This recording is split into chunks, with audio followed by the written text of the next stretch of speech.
नमस्कार दोस्तों, स्वागत है आपका हमारे YouTube चैनल परफेक्ट नॉलेज पर। आज हम ले आए हैं आपके लिए एचटेट का 2020 का क्वेश्चन पेपर, जो कि 2020 में board of school education Haryana ने एचटेट का पेपर कंडक्ट किया था। वो प्रीवियस ईयर पेपर आज हम सोल्व करने जा रहे हैं, जहां पर हम बहुत सारे न्यू कंसेप्ट को सीखेंगे, कैसे क्वेश्चंस को आंसर करते हैं वो सीखेंगे, और कैसे आप जो है वो एचटेट को क्रैक कर सकते हैं वो सीखेंगे। चलिए शुरू करते हैं आज की हमारी वीडियो पार्ट 1 एचटेट 2020 का प्रीवियस ईयर पेपर, जिसमें पहला क्वेश्चन जो है वो हम निकाल लेते हैं।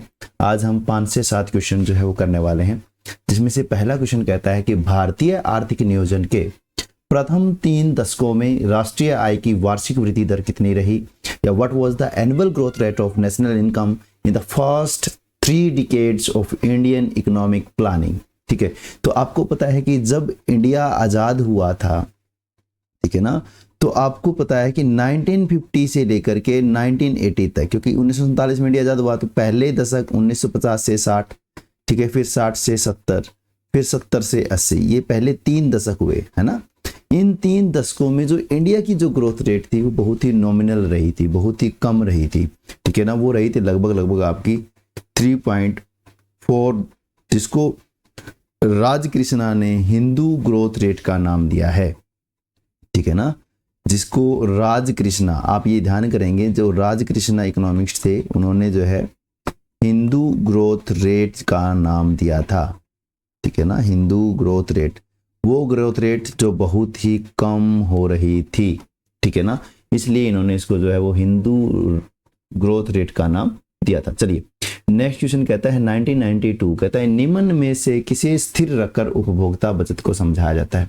जब आप कंज्यूमर सरप्लस की बात करते हैं, ठीक है, और जब कंज्यूमर सरप्लस में हम पढ़ते हैं कि जो हम देना चाहते हैं और जितना हम एक्चुअल में देते हैं उनका जो डिफरेंस होता है, दैट इज कंज्यूमर सरप्लस ना।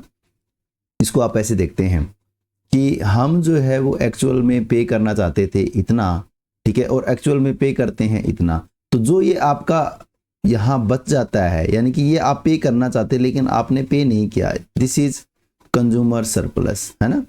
तो इस कंज्यूमर सरप्लस के कंसेप्ट के अंदर जो एक चीज जिसको हम कांस्टेंट मानते हैं वो होती है हमारी सीमांत उपयोगिता। जी हाँ दोस्तों, मार्जिनल यूटिलिटी को जो है हम यहाँ पर कांस्टेंट मानते हैं, ठीक है, और इस वजह से जो है आप ये देखते हैं कि यहाँ पर जो है कंज्यूमर सरप्लस के कंसेप्ट को समझाया जाता है, ठीक है। चलिए नेक्स्ट क्वेश्चन की ओर बढ़ते हैं। नेक्स्ट क्वेश्चन जो है आपका क्या कहता है, एक बार देख लेते हैं, ठीक है दोस्तों। तो यहां पर आप रखते हैं मार्जिनल यूटिलिटी के कंसेप्ट को। यहां पर जो मार्जिनल यूटिलिटी कांस्टेंट रखी जाती है वो रखी जाती है मनी की। जब आप अल्फ्रेड मार्शल को पढ़ते हैं और वहां पर जब आप कार्डिनल मेथड को पढ़ते हैं तो आप कहते हैं कि मार्जिनल यूटिलिटी ऑफ मनी जो है वो कांस्टेंट ओवर द पीरियड होती है। MUM जो है उसको कांस्टेंट मान लिया जाता है, और वहां पर आप देखते हो कि जो टोटल आपका कंज्यूमर का जो सरप्लस होता है वो टोटल सरप्लस माइनस जो है प्राइस इनटू क्वांटिटी जो होता है, वहां से आप इसको निकाल देते हैं। यानी consumer surplus is equal to, ठीक है ना, consumer surplus is equal to total utility minus P into Q, ठीक है। तो जहां P इंटू Q जो है वो आपका टोटल प्राइस जो है और जो आपकी टोटल क्वांटिटी है, जहां से आपकी मार्जिनल यूटिलिटी मिलती है, वो टोटल यूटिलिटी में से आपका जो टोटल यूटिलिटी है उसका जो डिफरेंस है वो आपका क्या कहलाता है, कंज्यूमर सरप्लस कहलाता है। तो यहाँ पर सीमांत मार्जिनल यानी कि यूटिलिटी जो है मनी की, उसको कांस्टेंट माना जाता है। तो यहाँ आपका राइट आंसर आ जाएगा मार्जिनल यूटिलिटी, ठीक है। नेक्स्ट क्वेश्चन की ओर बढ़ते हैं। नेक्स्ट क्वेश्चन जो है आपका वो क्या कहता है, एक बार जरूर देख लेते हैं। 93 क्वेश्चन जो है वो कहता है which of the following is true about inferior good, ठीक है ना। कहता है कि विच of the following is true about inferior good demand curve, ठीक है ना। डिमांड कर्व के मामले में जो है क्या सही है, ठीक है। पूरा क्वेश्चन जो है आपको थोड़ा सा जूम आउट करके हमको ये करना पड़ेगा, ठीक है ना। आप यहाँ देख पा रहे होंगे, देखिए क्या कह रहा है कि घटिया वस्तु के मांग वक्र के संबंध में निम्न में से कौन सा कथन सत्य है। कहता है ordinary demand curve is steeper than compensated demand curve, yes, ठीक है ना। तो जो आपका इंफीरियर गुड का डिमांड कर्व होता है, ठीक है ना, वो थोड़ा सा ऑर्डिनरी डिमांड कर्व स्टीपर होता है compensated demand curve. Ordinary demand curve कौन सा होता है, जो कि आपका दिया जाता है ऑर्डिनरी डिमांड कर्व, ठीक है ना, जो कि आपका दिया था डॉक्टर मार्शल जी ने, ठीक है ना, डॉक्टर मार्शल जी ने। और कंपनसेटेड डिमांड करो जो आपका दिया है हिग्स ने, ठीक है ना। तो हिग्स के डिमांड करो की बजाय जो ऑर्डिनरी यानी कि मार्शल का जो डिमांड करा वो थोड़ा सा स्टिपर होता है इंफीरियर गुड के मामले में, ये आपको ध्यान करना है, ठीक है ना। तो पहला आंसर जो है वो आपका यहाँ सही हो जाएगा, पहला ऑप्शन ही आपका जो है वो राइट आंसर हो जाएगा। दूसरा क्वेश्चन, दूसरा जो ऑप्शन वो कहता है ordinary demand curve is flatter than compensated demand curve, ठीक है ना। ये फ्लैटर है, ये जो होता है वो होता है नॉर्मल गुड के संबंध में।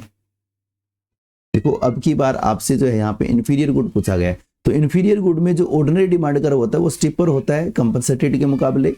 लेकिन अगर वो इंफीरियर की जगह अब की बार आपको क्या दे दे, नॉर्मल वाला दे दे, तो आपका आंसर क्या हो जाएगा, ordinary demand curve is flatter than compensated demand curve, ठीक है। Ordinary demand curve is parallel to the compensated demand curve, यहाँ आप कहेंगे कि यहाँ पे जो है आपका इनकम इफेक्ट 0 हो जाता है, ठीक है। तो यहाँ पर आपका 93 का जो राइट आंसर है वो होता है ऑप्शन नंबर 1, ठीक है। चलिए नेक्स्ट क्वेश्चन की ओर बढ़ते हैं। क्वेश्चन नंबर 94 जो है वो क्या कह रहा है, कहता है निम्न में से किसे निर्धारित करने में विदेशी विनिमय दर महत्वपूर्ण भूमिका निभाती है, ठीक है। Foreign exchange rate plays dominant role in determining which of the following, ठीक है।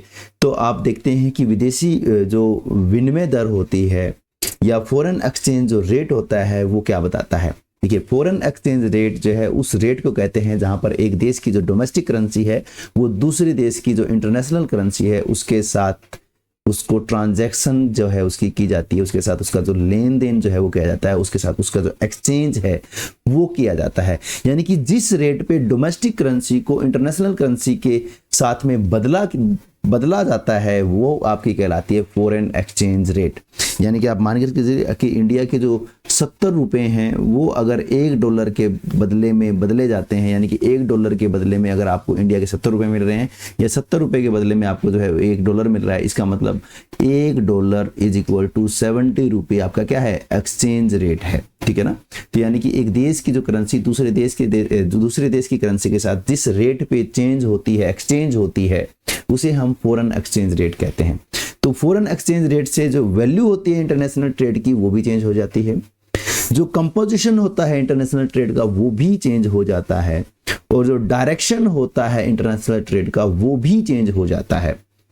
लेकिन यहाँ पर जो मायने रखते हैं वो रखते हैं कि स्मॉल कंट्री है या लार्ज कंट्री है, या बोथ लार्ज कंट्री है बोथ स्मॉल कंट्रीज हैं, ठीक है। लेकिन ये तीनों चीजों पर इंपैक्ट जो है वो फॉरेन एक्सचेंज रेट का पड़ता है। तो यहाँ आपका जो राइट आंसर बनेगा ऑल ऑफ द अबोव, यानी कि उपरोक्त सभी जो है इसके राइट आंसर बन जाएंगे, ठीक है। चलिए नेक्स्ट क्वेश्चन की ओर बढ़ते हैं। नेक्स्ट क्वेश्चन क्या कह रहा है देख लीजिए, कह रहा है 95 जो क्वेश्चन है वो आपको कह रहा है कि यदि, ठीक है ना, कहता है यदि y वस्तु को x वस्तु के लिए प्रतिस्थापित किया जाता है और MRS में वृद्धि होती है, यानी कि इंक्रीजिंग MRS है, इंक्रीजिंग MRS है, ठीक है ना, इंक्रीजिंग MRS है। तो आपको मैंने बताया है दोस्तों कि जब आपका गुड्स जो है वो IC कर्व जब आपका ऐसा होता है, कन्वेक्स टू ओरिजिन होता है, तो वहां पर आपकी जो MRS होती है वो होती है diminishing marginal rate of substitution, DMRS होता है, ठीक है। लेकिन जब इंक्रीजिंग MRS होता है तो आपका जो क्या कहते हैं IC कर्व जो है वो आपका L शेप हो सकता है, वो आपका अपवर्ड हो सकता है, वो आपका ये वाला अपवर्ड हो सकता है, या वो आपका कनकेव हो सकता है, ठीक है। तो इन सारी दशाओं में आपका जो मार्जिनल रेट ऑफ सब्स्टिट्यूशन है वो क्या होता है, इंक्रीजिंग होता है, ठीक है। तो ये आपने पढ़ा होगा कि L शेप जो IC कर्व होता है वो सॉरी जो IC कर्व होता है वो आपका जो है वो कॉम्प्लीमेंट्री गुड्स के मामले में होता है। तो यहाँ पे आपका आ जाता है पूरक वस्तुएं, ऑप्शन नंबर 4 जो है आपका यहाँ राइट आंसर हो जाता है। चलिए नेक्स्ट क्वेश्चन देखिए, क्वेश्चन नंबर 96 जो है वो क्या कहता है, कहता है increase in GST rate on secondary derivative will withdraw money from which market. एक सेकेंड, कहता है द्वितीयक प्रतिभूतियों पर GST दरों में वृद्धि से किस बाजार में से मुद्रा की निकासी होगी, ठीक है ना। Increase in GST rate on secondary derivative will withdraw money from which market. देखिए अगर इंक्रीज होते हैं GST के रेट इंक्रीज होते हैं, GST के रेट इंक्रीज होने से सेकेंडरी प्रतिभूतियों में से, यानी कि सेकेंडरी प्रतिभूतियां आपके शेयर बॉन्ड्स जो हैं वो निकाल लिए जाते हैं। जीएसटी के रेट बढ़ने की वजह से आप जो है वो शेयर बॉन्ड में से पैसा निकाल रहे हैं, और जो शेयर बॉन्ड का पैसा है वो आपकी कहलाती है कैपिटल मार्केट। ठीक है, तो आप कहेंगे कि यहाँ आपका राइट आंसर आ जाएगा कैपिटल मार्केट यानी कि पूंजी बाजार। ठीक है, नेक्स्ट क्वेश्चन पे चलते हैं। क्वेश्चन नंबर 97 कहता है कि अल्पाधिकार फर्म के साम्यावस्था की क्या शर्त है। ठीक है ना, अल्पाधिकार में फर्म के साम्यावस्था यानी कि what is the condition for the equilibrium of A firm under oligopoly. ठीक है, जब ओलिगोपोली की बात करते हैं तो कुछ फर्में जो है वो बाजार में होती हैं जिनमें एक रूपता या समरूपता प्रोडक्ट जो है वो पाए जा सकते हैं। ठीक है, लेकिन यहाँ आपको ये ध्यान करना है कि जहां भी इक्विलिब्रियम हम पढ़ते हैं मार्केट क्या, तब हम मार्केट की जो ही कंडीशंस को पढ़ते हैं, एक कि आप कहेंगे, एक तो आप ये कहेंगे कि भाई आपका MC जो है वो MR के बराबर हो, और दूसरा आप कहते हैं कि MC जो है वो कट करे MR को फ्रॉम बिलो, नीचे से कट करे, है ना, कि MC जो है वो MR को नीचे से कट करे। तो जो पहली कंडीशन है आपकी वो क्या है, MC is equal to MR। ठीक है, तो ओलिगोपोली हो, परफेक्ट कंपटीशन हो, मोनोपोली हो, मोनोपोलिस्टिक कंपटीशन हो, कोई भी कंपटीशन हो, उसकी जो इक्विलिब्रियम की शर्त है वो आपकी क्या है, MR is equal to MC। ठीक है, लेकिन यहाँ पे ध्यान करना है कि ओलिगोपोली मार्केट की स्थिति में जब किंग्ड डिमांड करो आप पढ़ते हैं, ठीक है ना, जब किंग्ड डिमांड करो भी आप पढ़ते हैं, ये आप जो है वो किंग्ड डिमांड करो पढ़ते हैं ऐसे करके, ठीक है ना, और यहाँ से जब आप MC निकालते हैं तब भी ये जो शर्त है वो पूरी तरह से फुलफिल होती है, पूरी तरह से मानी जाती है। ठीक है, तो किंग्ड डिमांड कर्व के कंसेप्ट के अंदर भी MR is equal to MC होता है, जहां पर MC MR को नीचे से काटता है, और इक्विलिब्रियम का जो है वो आप ये कहेंगे कि इक्विलिब्रियम जो है वहां पर कंडीशन जो है वो हम दिखाते हैं। ठीक है, तो MR is equal to MC जो है आपका यहाँ राइट आंसर होगा। नेक्स्ट क्वेश्चन करते हैं। नेक्स्ट क्वेश्चन जो है 98 क्वेश्चन जो है वो क्या कह रहा है, देखिए 98 क्वेश्चन जो कह रहा है कि व्यापार चक्कर परिणाम है या trade cycle is the result of. ठीक है ना, ट्रेड साइकिल किस चीज का रिजल्ट है, तो आपने देखा है कि interaction of multiplier and accelerator both. ठीक है, तो मल्टीप्लायर जो है आपको पता है वो दिया है आपके केंज ने, और हम बात करते हैं केंजियन की। ठीक है, एक्सीलरेटर की बात करते हैं तो सैमुअल्सन ने जो है वो उसको दिया है, हिक्स एंड सैमुअल्सन की जब हम बात करते हैं। ठीक है, तो यहाँ हम देखते हैं कि जो इंट्रैक्शन है दोनों के बीच मल्टीप्लायर और एक्सीलरेटर का, ठीक है, मल्टीप्लायर क्या करता है कि जब आप कंजप्शन करते हैं तो वो बढ़ते यानी कि कंजप्शन के थ्रू जो है वो इकोनॉमी को कई गुना बढ़ा देता है। और एक्सीलरेटर क्या बताता है, एक्सीलरेटर बताता है कि भाई हम जो है जो काम शुरू करने जा रहे हैं उसमें जो है वो कितना वृद्धि होगा। ठीक है, तो यानी कि कहने का मतलब क्या है कि जो मल्टीप्लायर है और जो एक्सीलरेटर है, इन दोनों के इंट्रैक्शन की वजह से जो है आपको ट्रेड साइकिल देखने को मिलता है, और ये दोनों का इंट्रैक्शन जो है वो आपका क्या कहलाता है, वो आपका कहलाता है सुपर मल्टीप्लायर। ठीक है ना, इन दोनों को हम क्या पढ़ते हैं, सुपर मल्टीप्लायर। तो ऑप्शन नंबर 1 जो है आपका यहाँ राइट आंसर हो जाएगा। ठीक है, नेक्स्ट क्वेश्चन देखिए क्या कहता है, निम्न में से कौन सा दो देशों की आर्थिक स्थिति की तुलना करने के लिए सर्वोत्तम उपकरण है। Which of the following is best tool to compare the economic condition of two countries.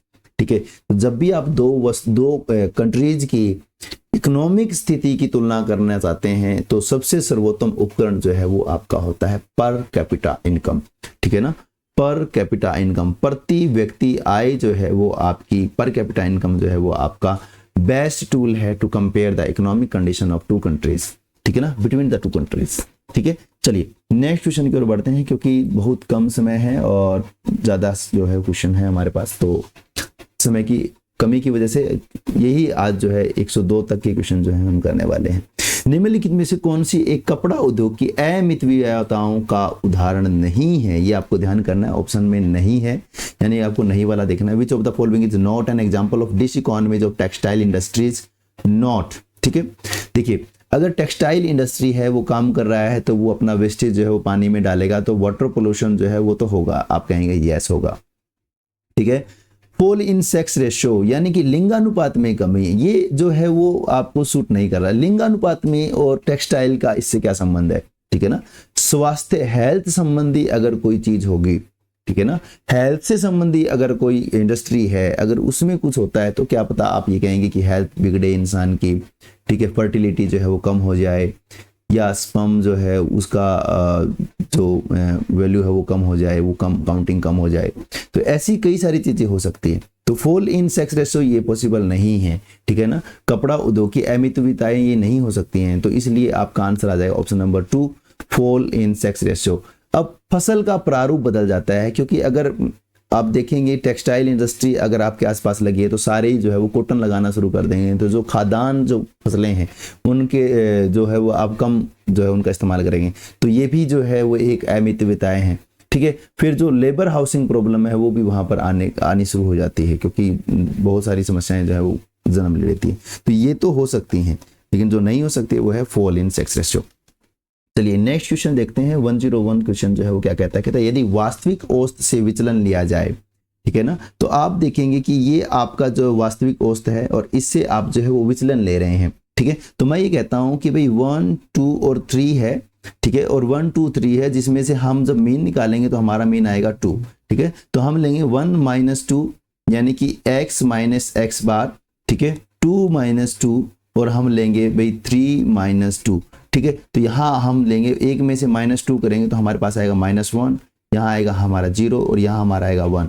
जब हम इन सब को जोड़ देंगे, ठीक है ना, इस सब को हम जोड़ लेंगे, ठीक है, तो इन सब को जब हम जोड़ देंगे तो हमारा जो रिजल्ट आएगा वो आएगा 0, ठीक है। तो आपको ये ध्यान करना है कि जब वास्तविक औसत से विचलन लिया जाता है, जब डेविएशन ली जाती है, ठीक है, तो उन सब का जब हम जोड़ करते हैं तो वो 0 आता है, ठीक है। तो यानी कि ऑप्शन नंबर 2 जो है शून्य के या 0 जो है आपका यहाँ राइट आंसर हो जाएगा। If the deviation are taken from the actual mean, actual mean क्या है हमारा 2, ठीक है, the sum of the deviation will be equal to, तो सम जो है हमने यहाँ किया तो कितना है 0 है, ठीक है। तो आंसर आ जाएगा आपका ऑप्शन नंबर 2 0, ठीक है। नेक्स्ट और आखिरी जो क्वेश्चन है आज का हम ये करने वाले हैं 102, कहते हैं बाजार संरचना के किन प्रारूपों के अंतर्गत फर्म का अपने उत्पाद के मूल्य पर कोई नियंत्रण नहीं होता है। Under which of the following forms of market structure does a firm has no control over the price of its product, ठीक है ना। देखिए ये कह रहा है कि ऐसा कौन सा फर्म है जो अपने उत्पाद की प्राइसों को नियंत्रित नहीं कर सकता है, वो सिर्फ प्राइस टेकर होता है, प्राइस मेकर नहीं होता है। जी हाँ दोस्तों, परफेक्ट कंपटीशन की ये बात कर रहे हैं, पूर्ण प्रतियोगिता की ये बात कर रहे हैं, क्योंकि पूर्ण प्रतियोगिता में फर्म जो होते हैं वो प्राइस टेकर होती हैं, उनका प्राइस के ऊपर बिल्कुल भी कंट्रोल नहीं होता, no control over the price of its product. तो यहाँ आपका जो राइट आंसर आ जाएगा दैट इज पूर्ण प्रतियोगिता, ठीक है। तो दोस्तों आपको आज का ये सेशन जो है वो कैसा लगा हमें जरूर कमेंट बॉक्स में लिखिए। आपके कितने क्वेश्चन जो है वो 12 क्वेश्चन में से ठीक थे, आप जरूर कमेंट बॉक्स में लिखिए। और आपको नेक्स्ट वीडियो कितने दिनों में बाद चाहिए ये भी लिख दीजिए, ताकि हम आपके कमेंट्स को पढ़ करके जल्द से जल्द वीडियो को ले आएँ। जुड़े रहें परफेक्ट नॉलेज के साथ। नीचे रेड बटन है, प्लीज सब्सक्राइब बटन पे दबा दीजिए, अब तो देख लिया, ठीक है। तो चलिए सब्सक्राइब कीजिए, लाइक कीजिए, शेयर कीजिए। जय हिंद, जय भारत। मिलते हैं नेक्स्ट वीडियो में पार्ट 2 के साथ। जय हिंद, जय भारत।